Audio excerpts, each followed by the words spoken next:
Welcome to another episode of the CPG Guys podcast.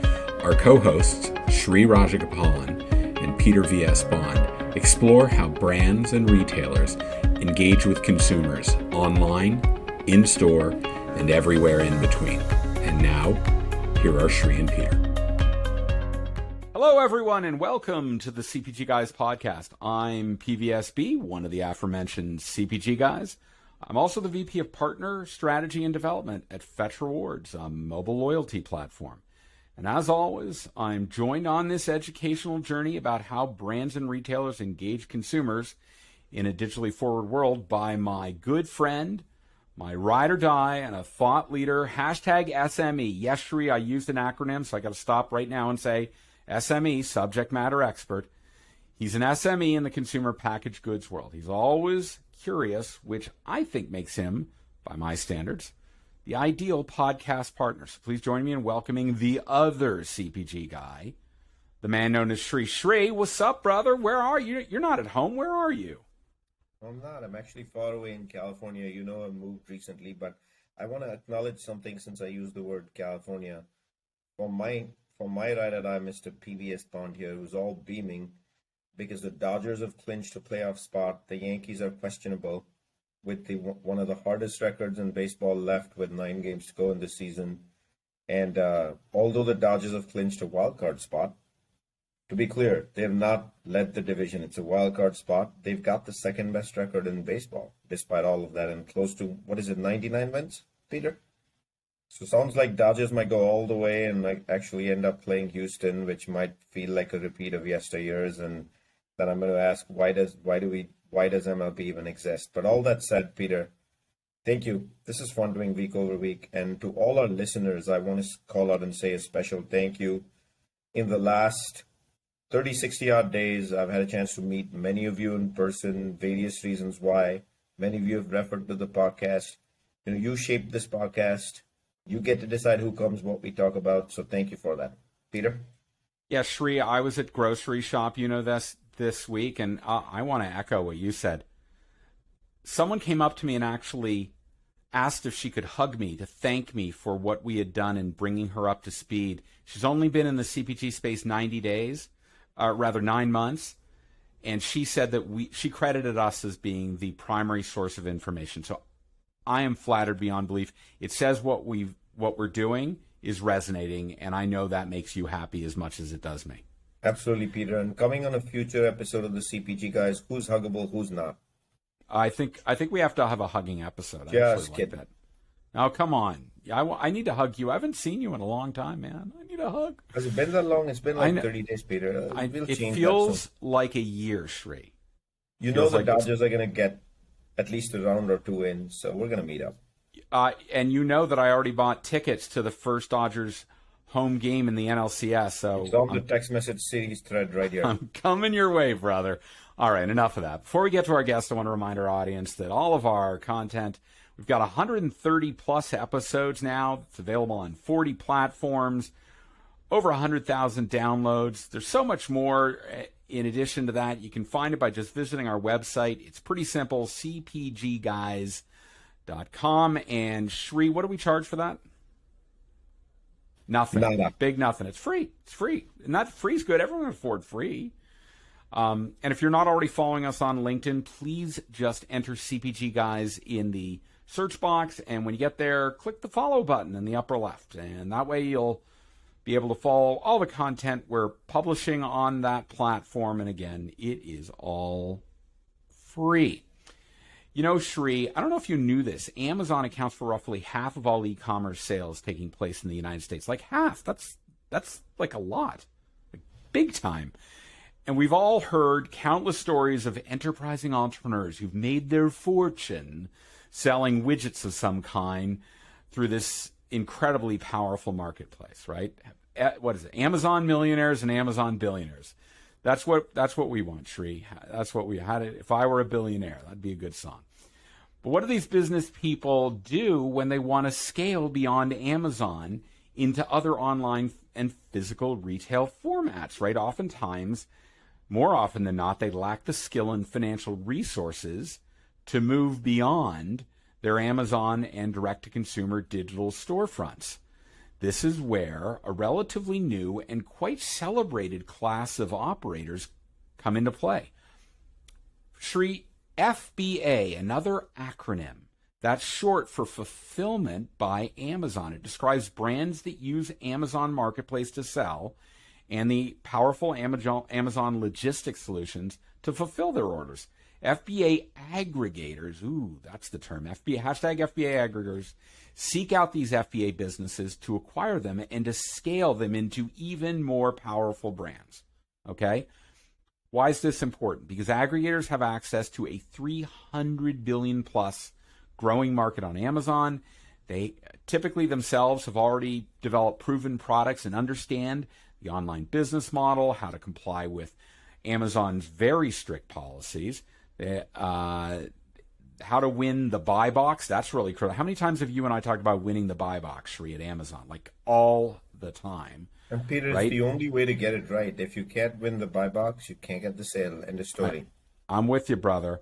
And how to improve product ranking. They excel at direct-to-consumer marketing and supply chain management. Plus, they've already figured out how to leverage data and analytics to pick the appropriate growth strategy for each product. There's not just one strategy, right? Depends on the category, depends on the product line. And unlike their small size acquisitions, they also have all the resources at hand to scale and further grow sales, right? So that's the background. So here to speak with us about how her company operates in the FBA acquisition space is the Vice President of Operations at Boosted Commerce, a CPG-focused platform focused on accelerating the growth of beloved consumer brands. I like that. What a great mission. Please join Shri and me in welcoming to our podcast, Sarah Dajani. Sarah, welcome. How are you today? Thank you so much, Peter and Shri. I'm great. Very happy to be with both of you here today. Also another happy listener of one of your podcasts. It's an honor for me to be here speaking with you all. Oh, thank you. We love when our guests are familiar with our podcast. It's a great community we're creating, and it just keeps getting bigger, and we like delving into different topics, and you are the first as we go in deep into what FBA aggregation is all about. And if you've listened, then you know that before we get to the questions we've prepared, this is kind of like if you ever watch Wheel of Fortune, when they get to the final puzzle, they automatically give them a bunch of letters, RSTLNE. This is like our version of that.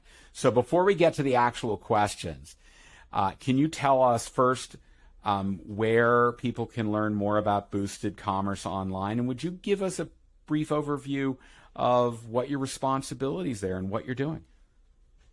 Yeah, of course. I mean, you can learn all you need to know about Boosted at boostedcommerce.com. We've got our website there with all of the information. If you Google us, you'll find a few articles as well, kind of explaining what we do, helping people to orient to where we fit in the CPG space. My job is very simple. I help grow our brands. So simply said, I work with a colleague, we oversee a group of brand managers who are our superstars, our rock stars in the company, and they help manage and grow our brands on Amazon and in other e-commerce channels. So it's real P&L ownership responsibility. That's terrific. So why don't we dig into the questions now? I know Shri and I have got some really interesting ones. The first one I will posit to you. You have a tremendous background in food and beverage marketing as well as personal care. I'm going to go a little off script and say I also know that you happen to have a certificat de pâtisserie from Le Cordon Bleu in Paris. And I love that because I myself have a couple certificates from the CIA. Shri, no, I'm not in the op intelligence business. I'm talking about the Culinary Institute of America in Hyde Park. I know you thought I was. You'd always been wondering if I was actually a spook, and I'm not. I'm just a guy who likes chopping mise en place in New York City restaurants so he can learn how to molecular gastronomy or debone a fish. But in any event, sorry, went a little off there. But in any event, can you Can you share with us a bit about your journey and how it led you to Boosted Commerce? Yeah, of course. It actually begins shortly after I graduated from the pastry school in Paris. I launched a business with a partner in London selling pastries, selling food. And our dream client was Harrods. We just wanted to sell in the Harrods. If anyone knows, Harrods is a big department store in London, and they have this beautiful food hall there that has just gorgeous pastries and a beautiful bakery. And our dream was to really just sell there. And so what we did was, I was managing the finances of the company. I was baking. I was heads down, really figuring out how to get into retail. Right, it was all about, for me, retail, getting on the physical shelf. And we managed to sell into Harrods. We got a space on the shelf. They gave us a really prime spot in the bakery section. And I learned something very important there, which was actually ironically about the importance not of the physical shelf, but of the digital shelf. And what I learned came from one of the buyers at Harrods. She walked us through the planogram on the floor, and she told us, listen, one thing, if you guys get it right, we will change our planogram for you, is if you figure out how to promote your products on Instagram. There's a handful of influencers out there. If they talk about it, we will reshape our planogram and put you front and center. And this was in the early days when Instagram had not even launched ads yet. And so I was like, what is this? What's going on? That was a real aha moment for me in my career, where I was like, digital is where it's going and digital is where it's at. Even when I'm spending 11 hours a day baking in a tiny commercial kitchen, that's where it's at.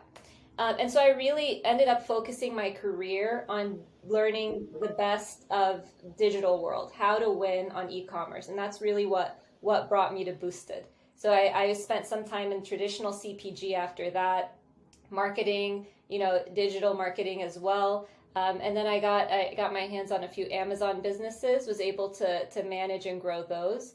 And realized that it was where I wanted to really learn the ropes. It was the future of growing profitable businesses. Sarah, the FBA space has been one of my favorite spaces, but one that largely retail and CPG have ignored, because it's really been about the third-party marketplace, an area that CPG and, again, retail don't really pay a lot of attention to, and that's the current reality. But the question I'd ask you is, we're in a post-COVID world, or I'd say the tapering of COVID world, or in a world that's influenced by COVID. And demand has reshaped itself in a plethora of historic ways. What are those market conditions today that make you feel that FBA aggregation is still required in the first place, and that it's a hot vertical, given that the way nature of the demand has evolved in CPG, everyone's paying attention to retail and big CPG. How do the small manufacturers still claw their way via FBA? Why is this relevant? Yeah, so it really boils down to three things. Sort of what were we seeing at a high level that made this very much an attractive opportunity to go after? And those three things were, first, as you mentioned, Shri, of course, e-commerce spend is just booming. It's driven, unfortunately, by the pandemic, but it was growing before that, and really, COVID-19 just made it take off even more. The second thing, which was very sort of opportunistic, was there was a low cost of capital out there, right? If you remember, it's changing slightly, but this was back during the SPAC sort of, hullabaloo and all of that. Capital was cheap, and so there was an opportunity to go fundraise and create a compelling business argument. And then the third thing really was the proof points that we were seeing that powerhouse brands could be built on Amazon's platform. And the classic example there is Anker, Anker. If you don't know it, just look at any of your digital gizmos you've bought on Amazon, and that's probably the brand. That was an Amazon first brand. So those really were the trends at a high level in the marketplace that made this an attractive opportunity. I'll say, Sarah, that a trip for me to London is never complete without a visit to the food department, the fine food department at Harrods. I pick up a pot of Stilton cheese, and trust me, it never makes it to the U.S. Customs entrance in the U.S. It's consumed on the plane. So let me just say that I'm with you on Harrods. Can you let us know a little bit about Boosted Commerce specifically? You've got a rather unique approach in acquiring beloved brands. You're going after CPG brands. What's going on there with Boosted? Yeah, it's so a lot of times when people look at the FBA aggregator space, they'll talk about it's a new private equity model, or it's an arbitrage play, or what they look at it totally from this like fund perspective, right? Which is so funny because I know absolutely nothing about M&A. But so it brings me to my point, which at Boosted, we really are brand people, right? Like we come in and we talk about the customer relationship, the reasons to believe, the brand principles, the foundations, right? What are you building here? Where's the integrity? Why do people love you? How can we capitalize on that and also deepen that relationship with the customer? And so really I think that's kind of the I don't pay too much attention to our competitors, but I think that is a differentiator for us, is that we sit here and we get a brand, we go, oh yeah, like this is great. I love it because of A, B, and C.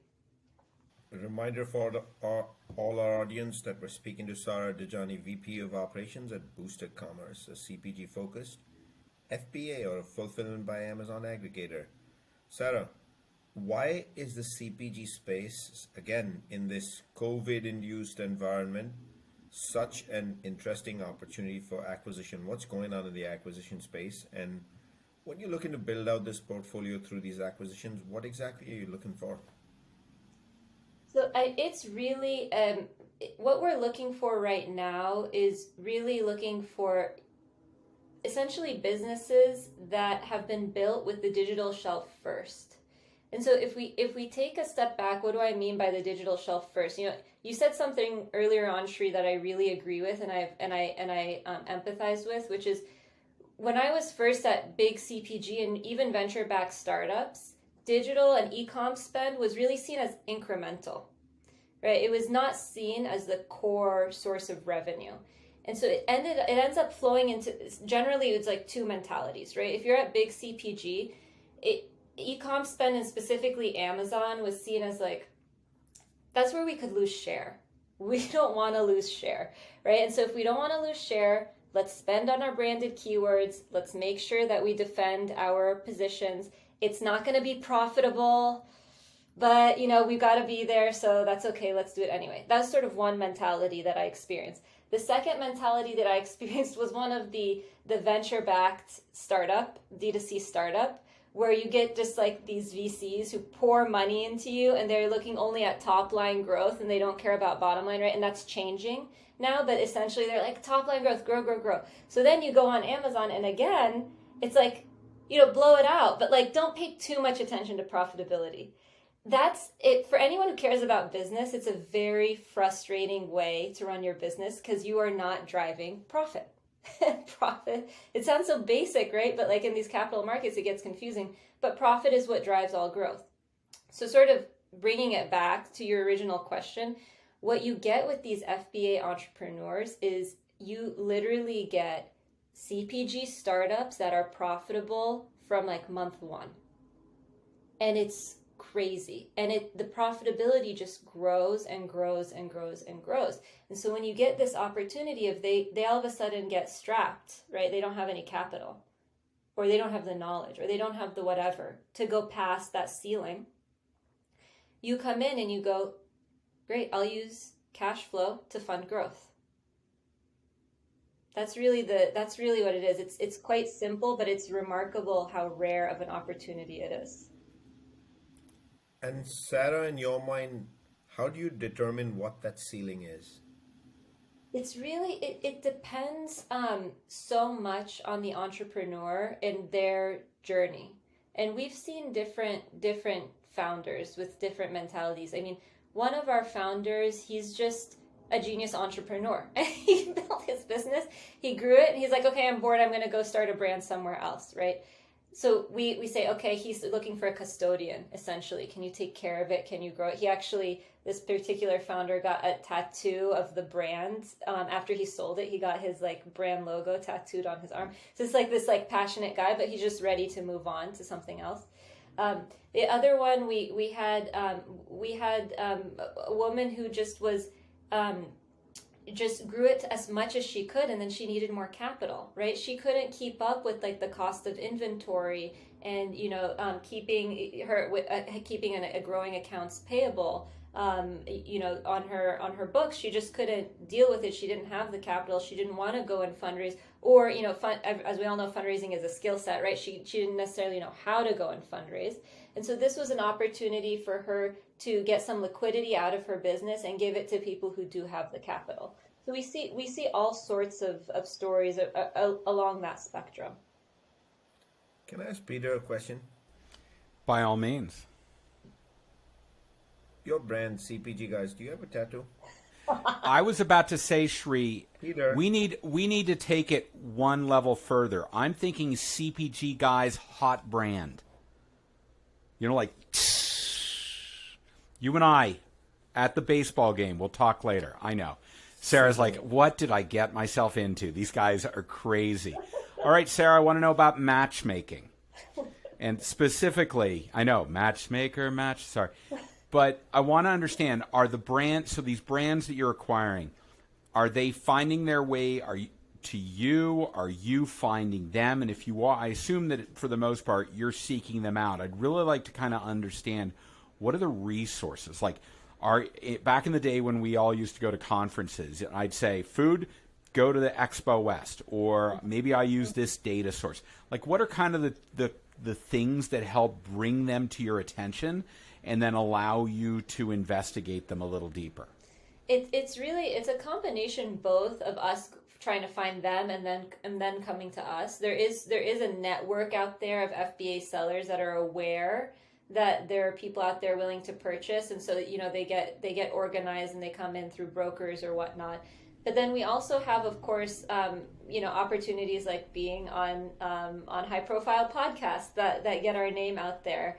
And sometimes, and this is my favorite way, sometimes we find a brand on Amazon and we go, oh, that's amazing. That has amazing potential. It's pattern recognition, right? Like, we've seen that this is good, but this is where they could really kill it, and they just don't know that yet. And then we reach out, and they're sort of not even expecting like someone to come and offer them, a couple $1 million or whatever it is for their business. And they go, wow. And then they sort of join on based on that. Sarah, is there like some FBA Tinder app where you can swipe left or swipe right to choose? I'm trying to figure out what's going on here. It's so much more boring than that. It's so much more boring. You know how it is. It's data and looking and searching, trying to figure out how to do it efficiently. There are just so many sellers on Amazon's FBA marketplace that it's sometimes it feels like, sand at the beach. Very good. All right. Shri, you're up. All right, sounds good. So now I'd like to get into a little bit about, before I do that, you mentioned getting on elite podcasts. Do you happen to know of any, Sarah, that you may be aware of elite podcasts? Don't let him hook you into that, Sarah. He's fishing for compliments. I don't know, Peter. Do you know of any? I don't know of any, Shri. Neither do I. Just common everyday podcast. That's what we deal with this here. Episode. That's all we deal with here. Back to Boosted Commerce's capabilities, right? What resources and capabilities do you and Boosted Commerce have to kind of accelerate these brands that you bring into the portfolio, these FBA brands you bring into the portfolio, and why are these often these capabilities, skill sets, call them what you may, like completely new for these brands? Yeah. I mean, the easy answer to that, Shrew, is to say that what we have access to is capital. But it's more than that, right? Because at the end of the day, capital put to use incorrectly is not worth much at all. And so what we do, what we bring that is interesting, I call them playbooks. And this is like, when I joined Boosted, it was one of those eye-opening experiences in my career where previously I had been, either bootstrapping my own brand or working with a small company. Procter & Gamble, when I was there, was a bit different. Obviously, they have resources. But at those smaller companies, for me, I was like, okay, now I'm going to do Facebook ads, right? Like hit my head against the wall for months on end running A/B tests on Facebook ads and trying to figure out audience modeling and how do I get the right creative and what really pushes it and how can I figure out this attribution thing, and, all of that. When I came to Boosted, I realized, I was like, oh, that guy over there, he's got the playbook. That lady over there, she made millions with X, and those secret sauce playbooks are what we bring. It's the cheesy term for it that we've been using is knowledge arbitrage. But all it is essentially is that we've got, smart people who have hit their head against the wall enough times that they've actually figured it out. So let's double click down. Now, I'm not going to ask you to read line for line the playbooks, Sarah, because that's like asking the Colonel for the secret recipe, and I'm not expecting you to do that. But I sure would love to know from you what are kind of the key components of a playbook that you activate against to deliver what I consider to be your goal, which is repeatable success as you scale these businesses. Yeah, of course. I mean, I can give you a lens into that sort of doesn't reveal any fried chicken recipes or anything like that. But what we've got is, so I come from the world of marketing, and typically when I was in the world of marketing and I was building my budgets, and plugging into our P&L and our forecasts for the year, I would be saying, okay, here are my buckets of spend and here are my attached ROIs, right? So like, whatever particular KPI was attached to those would be how I would look at it. But they'd always get to this bucket of like brand awareness spend, right? Or I'm going to spend $250,000 on an event, right? And then you go, well, I don't really know, that's brand awareness. I don't have an ROI attached to it. Just give me the budget, right? That's sort of how the world that I came from and was sort of raised in, quote unquote. It Boosted, it is decidedly different. So when you are in a closed platform, I'll start out with Amazon. When you're in a closed platform like Amazon and you have like a walled garden of their advertising system, you have much greater opportunity to drive optimized spend through really targeted KPIs. So that's sort of like the basic, right? Is like every dollar that I spend, it's just ACOS or ROAS or whatever you want to call it. It just how many dollars am I getting back? Now, the secret sauce playbooks comes after that. And that's how do you think about growing efficiently? You can't rely on traditional brand marketing ways of thinking. You can't. Because if you do that, that's where you lose all that you've gained from that profitable start from the FBA sellers.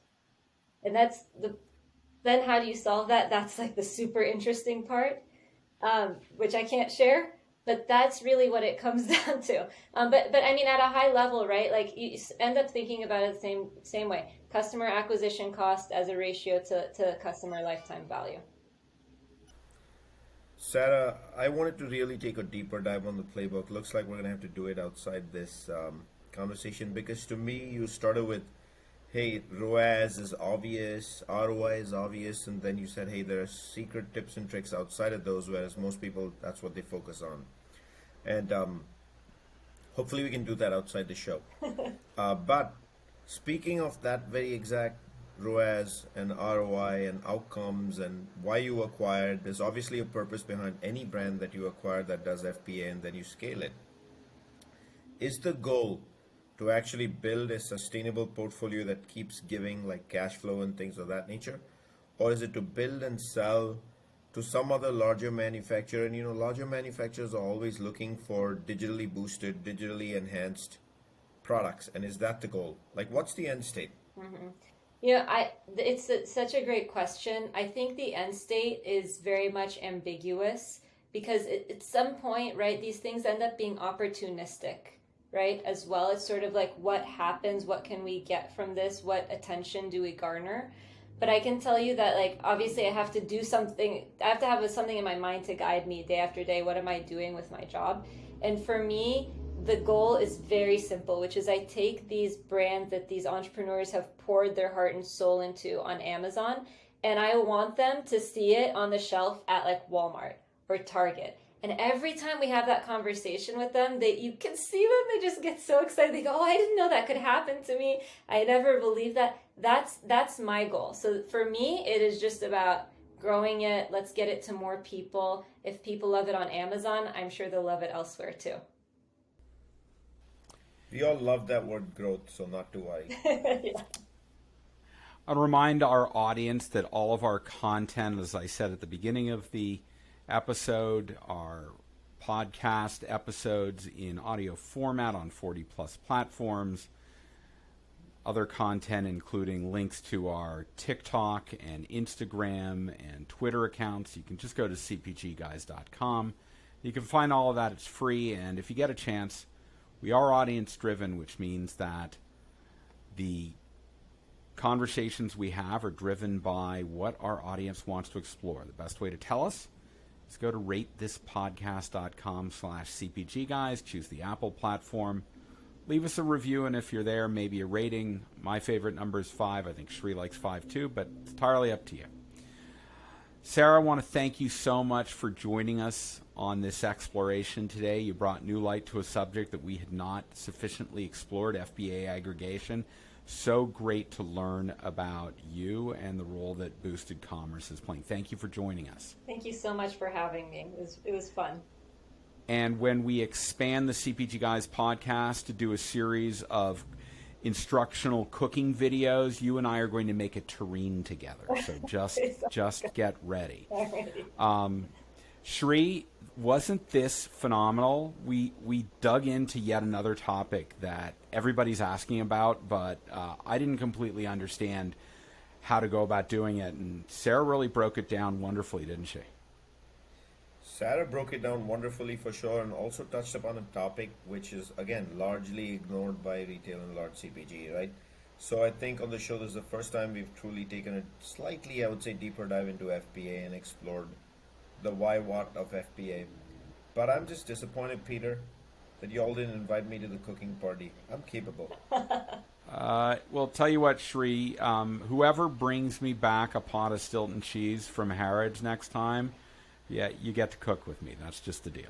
All right, we'll figure out how to get Peter a Stilton cheese from Harrods. Exactly. Audience, if we'll Stilton... have to cross the Atlantic for that, and I'm on the Pacific side, Peter. I think it has to do with pasteurization and U.S. food laws. But in any event, if you're gonna bring some Harrods Stilton cheese across, you can send it to Guilford, Connecticut. I won't deny it.